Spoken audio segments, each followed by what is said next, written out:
Yeah, so my name is Professor Regina Mutave.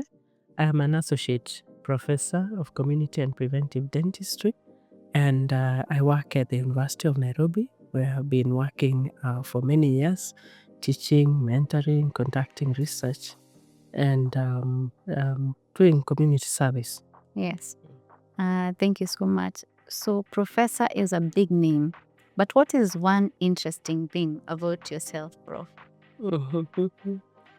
um, there may be many interesting things about me. But the one thing you need to know is that initially I never quite thought I would become a teacher or a lecturer or anything. I was just interested in caring for people. And so when I didn't have a lot of work after my internship, I thought I could come back and do a bit of teaching. I could come back and see the students through. And finally I ended up at the university and I've stuck. Yeah. And doing a fantastic job mentoring people like me. And we are very grateful. So, dentists call me Mama Maji, and I'm really interested in prevention of dental fluorosis. But many people ask, so what is this big elephant, dental fluorosis? Yeah, thank you. And really, I appreciate the role that you play in this field. It's a difficult field for our country. Dental fluorosis is a condition that affects developing teeth in young children, typically the age of 1 year to 7 years, and interferes with the very formation of the tooth when the minerals are being laid down.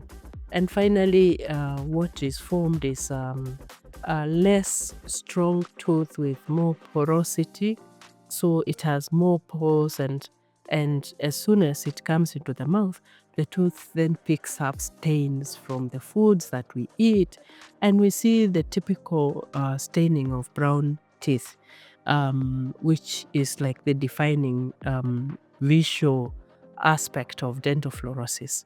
But beyond that brown tooth, there's a weak tooth structure that in severe forms, you can actually start having the tooth breaking down even very early in life. Yeah.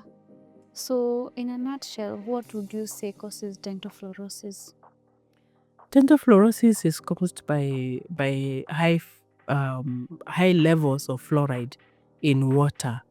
I hear people, the communities that are visited, sometimes they tell you it's salt in water. Yes, it's some kind of salt, yet fluoride is a naturally occurring mineral and it's tasteless. So you won't be able to say this water has fluoride because it's not going to taste the way sodium has a taste, and you can say this water has salt.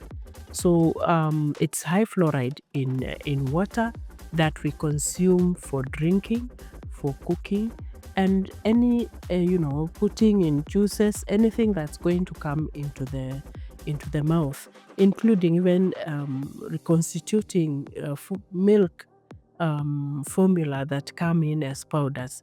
So all that water that we consume, if it is loaded with fluoride, it can easily interfere with the teeth formation. And it's not just teeth formation, it still also interferes with bone formation. So any what we call hard tissues in the body can suffer fluorosis. So it's either dental or it can be severe and become even skeletal, affecting your bones. Yeah.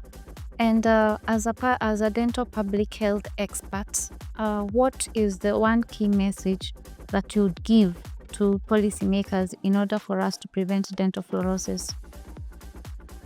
I think I've been working in the field for a while, and it depresses me when I see children with severe dental fluorosis, meaning that they cut out a lot of careers from their life.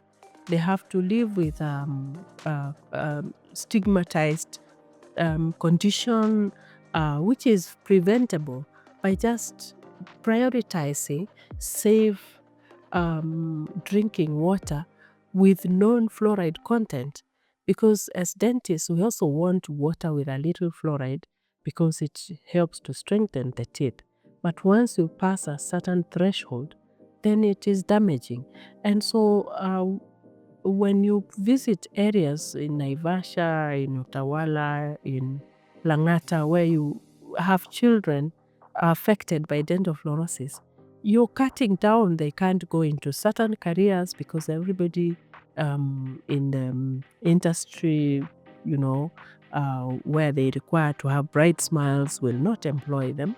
They can't even go into the discipline forces because then they looked at if they have this weakness, then their bones are probably also having that weakness. And they have a limitation now in the job market. And that's cutting out so many careers. And you watch children struggling with not being able to smile, losing their self-esteem. So really, I think policymakers should prioritize this issue and provide a coordinated effort between different sectors to make sure the water that's available to their population for drinking, for cooking, for domestic use is actually free from high fluoride. That, if it was done, that would be the happiest moment, because no child desires to suffer from dental fluorosis in this day and age. Yeah. Is dental fluorosis preventable? It is 100% preventable as long as we give the children who are developing the right kind of water to drink. We cook their food with the right kind of water, with the right amount of fluoride.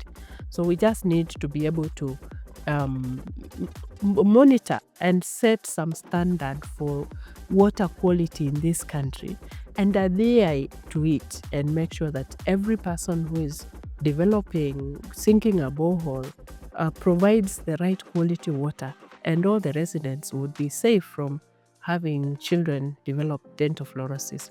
We say children because as an adult you can't develop dental fluorosis. It affects the teeth when they are forming, when they are developing. So as an adult, you will not develop dental fluorosis. However, you can develop skeletal fluorosis if you're exposed to high levels of fluoride in drinking water. Yeah, thank you so much, Prof. So if you are not professor at the University of Nairobi, what would you be? I think I just find myself playing the carer role. So I would probably be a nurse. I would probably just practice as a medical person. But yeah, I think I would not deviate a lot from this field. I enjoyed just practicing dentistry for quite a while.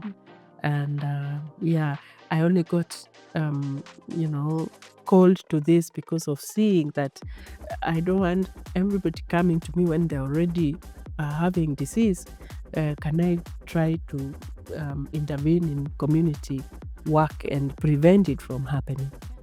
We are still trying to prevent. And you're doing a great job while at it. You're still caring, but at a population level. Yeah. So thank you so much for having us. Thank you too.